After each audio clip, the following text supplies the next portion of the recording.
Imagina la escena más majestuosa jamás descrita. El trono de Dios, pulsando con relámpagos y truenos, un mar de vidrio, cristalino como el amanecer de la creación. Y alrededor de este epicentro de poder universal, 24 tronos menores, ocupados por figuras enigmáticas, coronadas de oro y vestidas de un blanco deslumbrante. Durante siglos, una interpretación popular nos ha dicho que estos son los 12 patriarcas de Israel y los 12 apóstoles de la Iglesia, la representación completa del pueblo de Dios. Es una imagen bella, simétrica y reconfortante. Pero, ¿y si esa explicación, repetida en tantos sermones y estudios bíblicos, estuviera eclipsando una verdad mucho más profunda y precisa?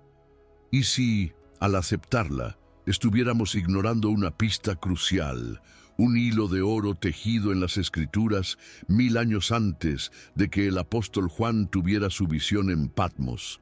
Una pista dejada por el rey David en un libro que muchos de nosotros hojeamos distraídamente. La verdad sobre su identidad es mucho más específica y revela una función, no solo un símbolo. El misterio se profundiza cuando observamos lo que hacen. No están simplemente sentados pasivamente, se postran, adoran y, más importante, en Apocalipsis 5, sostienen arpas y copas de oro llenas de incienso. La Biblia es explícita. Este incienso representa las oraciones de los santos. Aquí la paradoja nos confronta con toda su fuerza.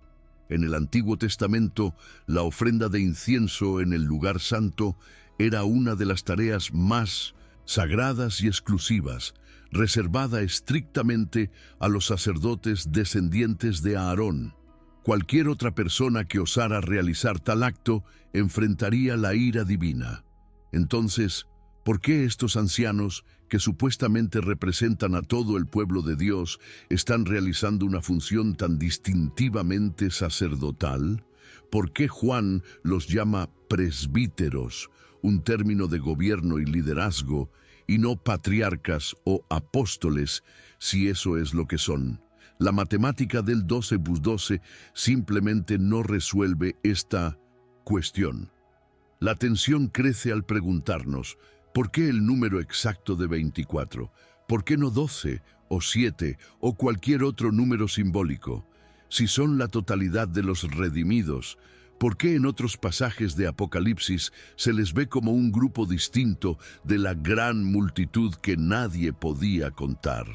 Hay una laguna en nuestra comprensión tradicional, una pieza del rompecabezas celestial que parece no encajar. Las preguntas se acumulan y exigen una respuesta que vaya más allá de la superficie. Estamos a punto de desentrañar el origen real de este concilio celestial, siguiendo un rastro de migas de pan bíblicas que nos llevará de vuelta al corazón de la adoración en el antiguo Israel, revelando un plan divino mucho más organizado y glorioso de lo que podríamos haber imaginado. La respuesta ha estado allí todo el tiempo, no en una fórmula numérica, sino en un sistema de adoración divinamente ordenado. Esta búsqueda de la verdad, de conectar los puntos ocultos en las entrelíneas de las Escrituras, es lo que nos mueve aquí. Si sientes esa misma pasión por desvelar los secretos profundos de la Biblia e ir más allá de las interpretaciones fáciles, entonces has encontrado tu lugar. El viaje que estamos a punto de hacer juntos no es solo académico. Va a redefinir tu comprensión sobre la adoración, el servicio a Dios y tu propio llamado celestial. Estamos a punto de abrir las páginas de Primera Crónicas para iluminar las visiones de Apocalipsis de una forma que quizás nunca hayas visto. Si estás listo para esta revelación, haz algo por nosotros ahora mismo. Deja tu me gusta en este video para que este mensaje llegue a más personas. Suscríbete al canal para no perderte ninguna de nuestras investigaciones bíblicas y comenta aquí abajo desde qué ciudad y país nos estás viendo. Queremos saber hasta dónde está llegando esta revelación. Al hacerlo, te unes a nuestra comunidad de exploradores de la verdad. Para resolver el misterio de los 24 ancianos, nuestra máquina del tiempo no nos llevará a la isla de Patmos en el año 95 de Cristo, sino 1000 años antes, a la Jerusalén de la Edad de Oro de Israel durante el reinado del rey David. David, un hombre conforme al corazón de Dios, no fue solo un guerrero y un poeta. Fue un administrador visionario, movido por un deseo ardiente de establecer una adoración a Dios que fuera gloriosa, ordenada y perpetua. Él sabía que el templo que su hijo Salomón construiría sería el centro de la vida espiritual de la nación, pero un edificio magnífico, sin un servicio que correspondiera a la santidad de Dios, sería solo una cáscara vacía. La gloria del templo no residiría solo en su oro y sus piedras, sino en la coreografía sagrada de la adoración que ocurriría dentro de sus muros 24 horas al día, 7 días a la semana. Y para eso, David necesitaba un plan divino. El desafío era inmenso. El sacerdocio, descendiente de Aarón, había crecido exponencialmente a lo largo de los siglos. Eran miles de hombres calificados para el servicio. ¿Cómo organizar esa vasta fuerza de trabajo espiritual de forma que el servicio en el altar, la quema del incienso y el mantenimiento del santuario nunca cesaran? Un enfoque aleatorio generaría caos y rivalidad. Fue entonces cuando, bajo inspiración divina, David instituyó una de las reformas administrativas más brillantes de la historia de Israel. Conforme se registra meticulosamente en 1 Crónicas capítulo 24, dividió a los principales clanes sacerdotales, los descendientes de Eleazar e Itamar, hijos de Aarón, en exactamente 24 grupos o turnos. Este no fue un número arbitrario.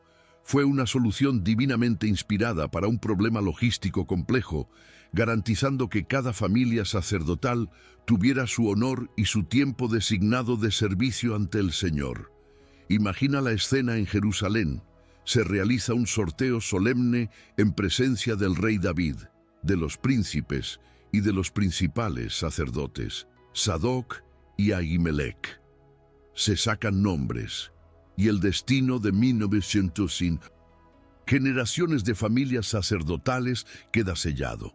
Cada uno de los 24 grupos sería responsable de ministrar en el templo durante una semana, en un sistema de rotación a lo largo del año. Esto garantizaba que la llama en el altar nunca se apagara y que las oraciones y sacrificios se ofrecieran continuamente. Este sistema, conocido como guardias sacerdotales, se convirtió en la columna vertebral de la vida litúrgica de Israel. Era un reloj celestial en la tierra, marcando el ritmo de la adoración de la nación. La vida de un sacerdote se definía por su grupo, por su semana de servicio, por su turno de acercarse a la presencia de Dios en nombre del pueblo. Era una identidad, un honor y una responsabilidad inmensa. La centralidad del Templo de Jerusalén en este sistema es crucial. Era visto como el punto de encuentro entre el cielo y la tierra, el lugar donde la presencia de Dios habitaba de forma especial. El humo del incienso que subía del altar de oro no era solo un ritual, era un símbolo visible de las oraciones del pueblo ascendiendo al trono de Dios. El servicio realizado por estos 24 grupos de sacerdotes en la tierra era, por lo tanto, un espejo, una sombra de lo que ocurría en la realidad celestial. Estaban en el epicentro geográfico y espiritual de Israel, realizando una obra que sostenía la relación del pacto entre Dios y su pueblo. Esa estructura terrenal, con su orden, su precisión numérica y su función sacerdotal, era un ensayo general para algo mucho más grande, un modelo que un día encontraría su cumplimiento perfecto en la sala del trono del universo. Este sistema era tan fundamental para el judaísmo que permaneció vigente por siglos. Sobrevivió a la construcción del Templo de Salomón, a su destrucción por los babilonios, al exilio y a la construcción del segundo templo. En la época de Jesús estaba en pleno funcionamiento. ¿Recuerdan la historia del nacimiento de Juan el Bautista? El Evangelio de Lucas se asegura de decirnos que su padre, Zacarías, era un sacerdote del grupo de Abías, el octavo de los 24 grupos. Estaba cumpliendo su turno de servicio en el templo cuando el ángel Gabriel se le apareció. Esto no es un detalle trivial. Es la prueba de que para cualquier judío del primer siglo, incluido el apóstol Juan, la imagen de un servicio celestial organizado en 24 turnos no sería extraña. Al contrario, evocaría inmediatamente la más alta forma de adoración ordenada que conocían en la tierra. Y aquí, en este punto de convergencia entre la historia de Israel y la visión del Apocalipsis, llegamos a la gran revelación. El código ha sido descifrado. Los 24 ancianos en el cielo no son un símbolo numérico de la unión de Israel y la Iglesia a través de la fórmula 12 + 12. Son la contraparte celestial, el cumplimiento glorioso y eterno de los 24 grupos de sacerdotes que el rey David, bajo inspiración divina, estableció en Primera Crónicas 24. No representan al pueblo de Dios de forma genérica. Representan a la Iglesia, glorificada en su más alta función, la de un reino de sacerdotes sirviendo directamente ante el trono de Dios. Cada detalle que parecía una paradoja, sus vestiduras blancas de pureza, sus coronas de autoridad, su función de ofrecer el incienso de las oraciones y, crucialmente, su número exacto de 24, ahora encaja perfectamente. Lo que David instituyó en la tierra como una sombra, Juan lo vio en el cielo como la realidad final y gloriosa. Con la llave de la revelación en nuestras manos, las evidencias antes inconexas ahora se alinean como piezas de un rompecabezas cósmico. Comencemos por el lenguaje. La palabra griega que Juan usa para describirlos es presbíteros, traducida como anciano. En nuestro mundo moderno pensamos en edad avanzada, pero en el contexto judío y de la iglesia primitiva, este era un término técnico de gobernanza. Los presbíteros eran los líderes del Sanedrín, los gobernantes de las ciudades, los pastores de la iglesia. Formaban un consejo de liderazgo. Al usar esta palabra, Juan no está describiendo a un grupo de jubilados celestiales, sino a un senado, un consejo administrativo y judicial que participa activamente en el gobierno divino. Esto se alinea perfectamente con la idea de que son los líderes representantes del sacerdocio real, ejerciendo la autoridad que se les ha conferido, sentados en tronos alrededor del soberano del universo.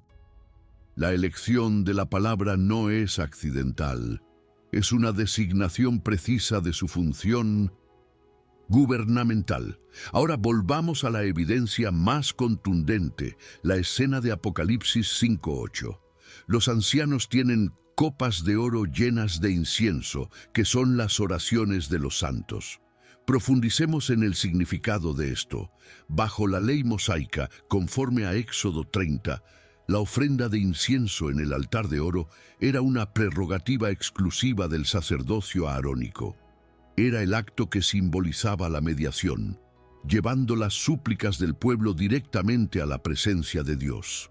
Reyes como Usías fueron severamente castigados por atreverse a usurpar esta función sagrada. Por lo tanto, cuando Juan ve a los 24 ancianos realizando precisamente esta tarea en el santuario celestial, es una declaración teológica de peso monumental. Él los está identificando sin lugar a dudas con el oficio sacerdotal. La interpretación 12 + 12 no ofrece ninguna explicación para esta actividad, pero la visión de que son la contraparte celestial de los 24 grupos sacerdotales la explica perfectamente. Ellos continúan en el cielo la función que su modelo ejercía en la tierra, presentar las oraciones a Dios. Pero, ¿era este sistema de 24 grupos solo una idealización bíblica? La arqueología nos da un eco rotundo de la historia. Inscripciones encontradas en Cesarea Marítima, por ejemplo, enumeran las 24 guardias sacerdotales y las ciudades en Galilea donde muchas de estas familias sacerdotales se establecieron después de la destrucción de Jerusalén en el año 70 d.C. Estos fragmentos de piedra, conocidos como las inscripciones de las vigilias sacerdotales, son una prueba concreta y extrabíblica de la historicidad y de la compleja administración del servicio del templo. Validan que el sistema descrito en Primero Crónicas no era solo un texto antiguo, sino una realidad vivida y respirada, un sistema organizacional que funcionó durante siglos. La historia confirma que, en la mente de cualquier judío del primer siglo, la idea de 24 representantes sirviendo a Dios en turnos era un concepto absolutamente familiar y real, solidificando la base histórica para la visión celestial de Juan. La conexión más directa, por supuesto, es la propia Escritura. Si abrimos 1 Crónicas 24, versículos del 1 al 19, encontramos el diseño original, el plano de lo que Juan vería en el cielo. El texto bíblico describe con claridad y detalle cómo David y los líderes de Israel organizaron a los descendientes de Aarón según su oficio en su ministerio. Se realiza el sorteo y se nombran los 24 jefes de familia uno por uno, desde Joyarib hasta Maasías. Este pasaje no es solo un registro histórico genealógico, es la matriz teológica para el servicio de adoración ordenada. Es el modelo terrenal que apunta a una realidad celestial. Lo que vemos en Apocalipsis 4 y 5 no surge del vacío. Es el cumplimiento profético, la imagen final y perfecta del patrón de adoración que Dios reveló a su siervo David 1000 años antes. Y si quedaba alguna duda, los propios ancianos nos dicen quiénes son. En su cántico nuevo, en Apocalipsis 5, versículos 9 y 10, adoran al Cordero, diciendo: «Porque tú fuiste inmolado, y con tu sangre nos has redimido para Dios de todo linaje y lengua y pueblo y nación, y nos has hecho para nuestro Dios reyes y sacerdotes, y reinaremos sobre la tierra». Noten la profundidad de lo que cantan.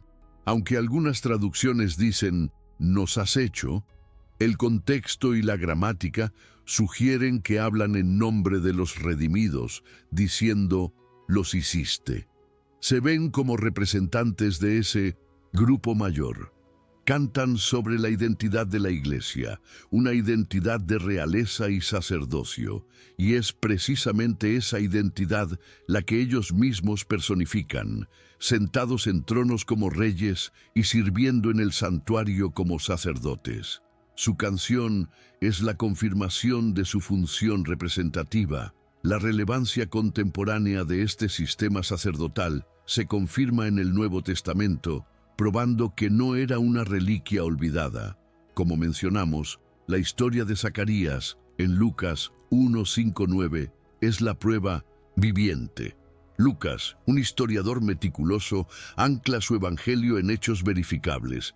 Especifica que Zacarías pertenecía al grupo de Abías, que si verificas en 1 Crónicas 24:10, era el octavo en la lista de los 24 grupos.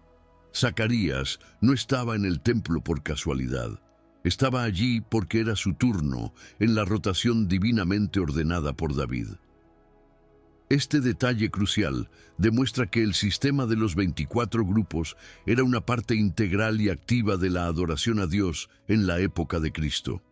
Por lo y tanto, cuando Juan recibe la visión de los 24 ancianos, está usando una imagen que era inmediatamente reconocible y cargada de significado teológico para su audiencia original.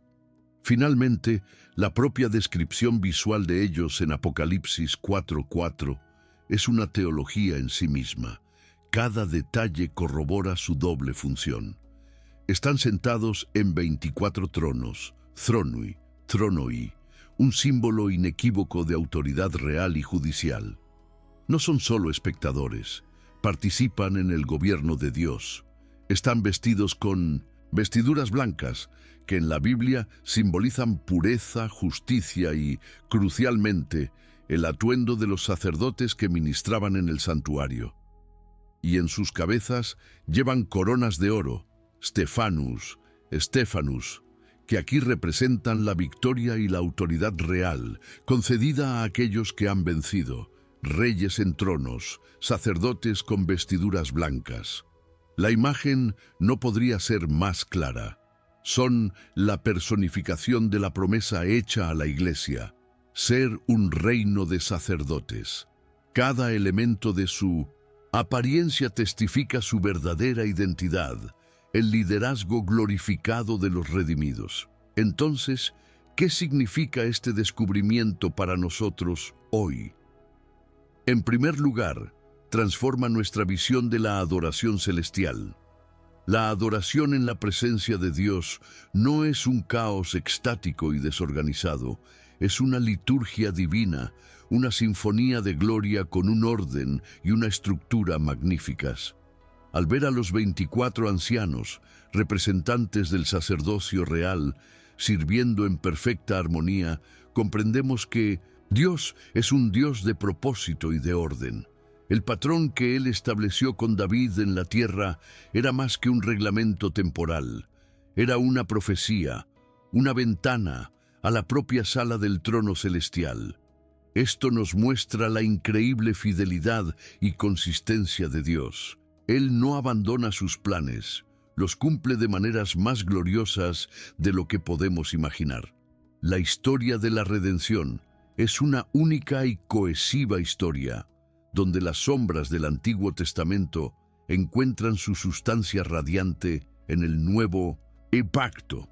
En segundo lugar, esta comprensión redefine nuestro concepto de sacerdocio.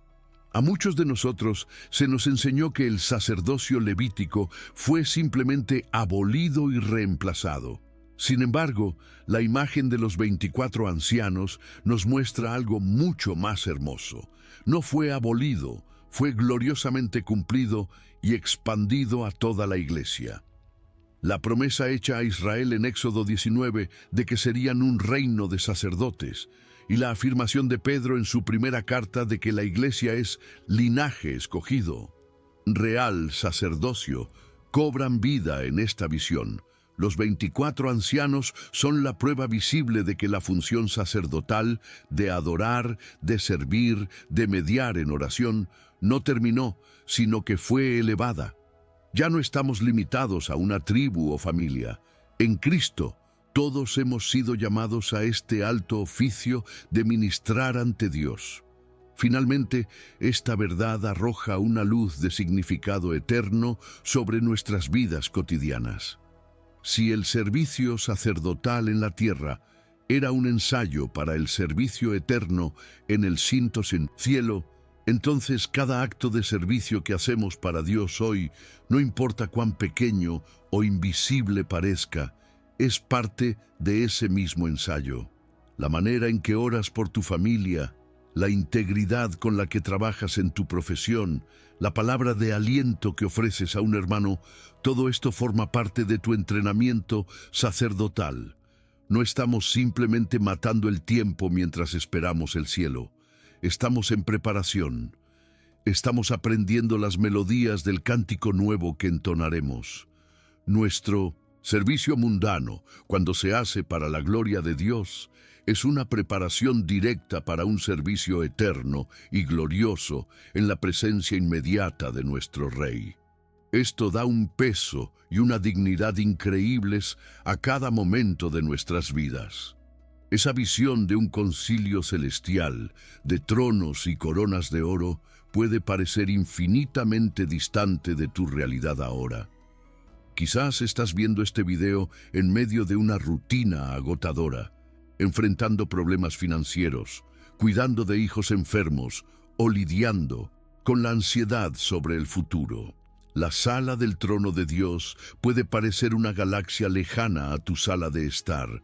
Sin embargo, la verdad que hemos desvelado hoy no es para ser simplemente admirada a distancia, es para ser vivida aquí y ahora. La Biblia no dice que un día serás un sacerdote en algún futuro etéreo. Dice, en tiempo presente, que a través de Cristo ya formas parte de un real sacerdocio. Esa identidad no es algo que recibirás cuando mueras. Es un llamado que llevas hoy, en medio de tu vida común, con todas sus presiones e imperfecciones. Pero, ¿qué significa esto realmente en la práctica? Ser un sacerdote no se trata de usar vestimentas especiales o realizar rituales complejos. En su esencia, el sacerdocio tiene dos funciones principales: representar a Dios ante las personas y representar a las personas ante Dios. Representas a Dios ante las personas a través de tu carácter, tu compasión, tu integridad y tu amor. Te conviertes en un reflejo, aunque imperfecto, de la bondad y la santidad de Dios para aquellos que te rodean. Y representas a las personas ante Dios cuando te arrodillas para orar, cuando intercedes por un compañero de trabajo en dificultades, cuando clamas por sabiduría para criar a tus hijos, cuando llevas los dolores de tu comunidad ante el trono de la gracia. Estás ejerciendo la más alta función sacerdotal, exactamente como los 24 ancianos que presentan el incienso de las oraciones. Entonces, la pregunta que resuena a través de los milenios, desde el templo en Jerusalén hasta tu vida hoy, es esta: ¿cómo estás viviendo tu sacerdocio? Piénsalo por un momento. En tu trabajo, ¿eres conocido como alguien que busca la justicia y la excelencia, representando el carácter de tu Dios? En tu familia, ¿eres aquel que consuela, que sirve y que lleva las cargas de tus seres queridos en oración ante el Padre? En tu comunidad, en tu vecindario, ¿eres un puente de gracia y verdad? La verdad sobre los 24 ancianos no es solo una curiosidad teológica. Es un espejo que nos obliga a analizar si solo estamos ocupando un espacio en la iglesia o si estamos verdaderamente viviendo nuestro llamado como reyes y sacerdotes del Dios Altísimo, aquí y ahora. Hoy hemos desvelado uno de los misterios más fascinantes del libro de Apocalipsis. Hemos visto que los 24 ancianos no son un mero símbolo numérico, sino la gloriosa realización del sacerdocio divinamente ordenado por David. Son la vanguardia de la iglesia glorificada, sirviendo como reyes y sacerdotes en la sala del trono del universo. Esta verdad no solo resuelve una paradoja bíblica, sino que también nos eleva, revelando la dignidad y el propósito de nuestro propio llamado. No somos solo seguidores pasivos, somos participantes activos en el plan de Dios, un reino de sacerdotes destinados a gobernar y a ministrar con Cristo. La adoración en el cielo tiene un orden, y ese orden nos incluye. El servicio en el antiguo templo era una sombra, y estamos viviendo en la luz de la realidad que anunciaba. El llamado a ser un sacerdote real no es para el futuro, es para ahora. Debe transformar la manera en que vivimos esta semana. Por eso, quiero invitarte a participar en los comentarios. La Biblia nos llama reino de sacerdotes. Basado en esto, comenta aquí abajo: ¿cuál es un área práctica de tu vida donde puedes ejercer mejor esa función de sacerdote esta semana? Quizás sea intercediendo más intencionalmente por tu familia, o tal vez siendo una voz de paz e integridad en tu entorno laboral. Compartamos ideas y animémonos unos a otros. Y si este mensaje ha abierto tus ojos a una nueva profundidad en la palabra de Dios y aún no te has suscrito, por favor, Hazlo ahora para unirte a nuestro continuo viaje de descubrimientos. Recuerda que tu vida, con todas sus tareas y desafíos, es el templo donde ministras hoy. El incienso de tus oraciones y el sacrificio de tu servicio fiel son una fragancia que sube hasta el trono de Dios, uniéndose a la adoración perenne del cielo. No estás simplemente pasando el tiempo, te estás preparando para la eternidad. Por lo tanto, vive hoy no como un extraño en la tierra, sino como un sacerdote del Altísimo, ensayando en la tierra el servicio que prestarás por siempre en el cielo.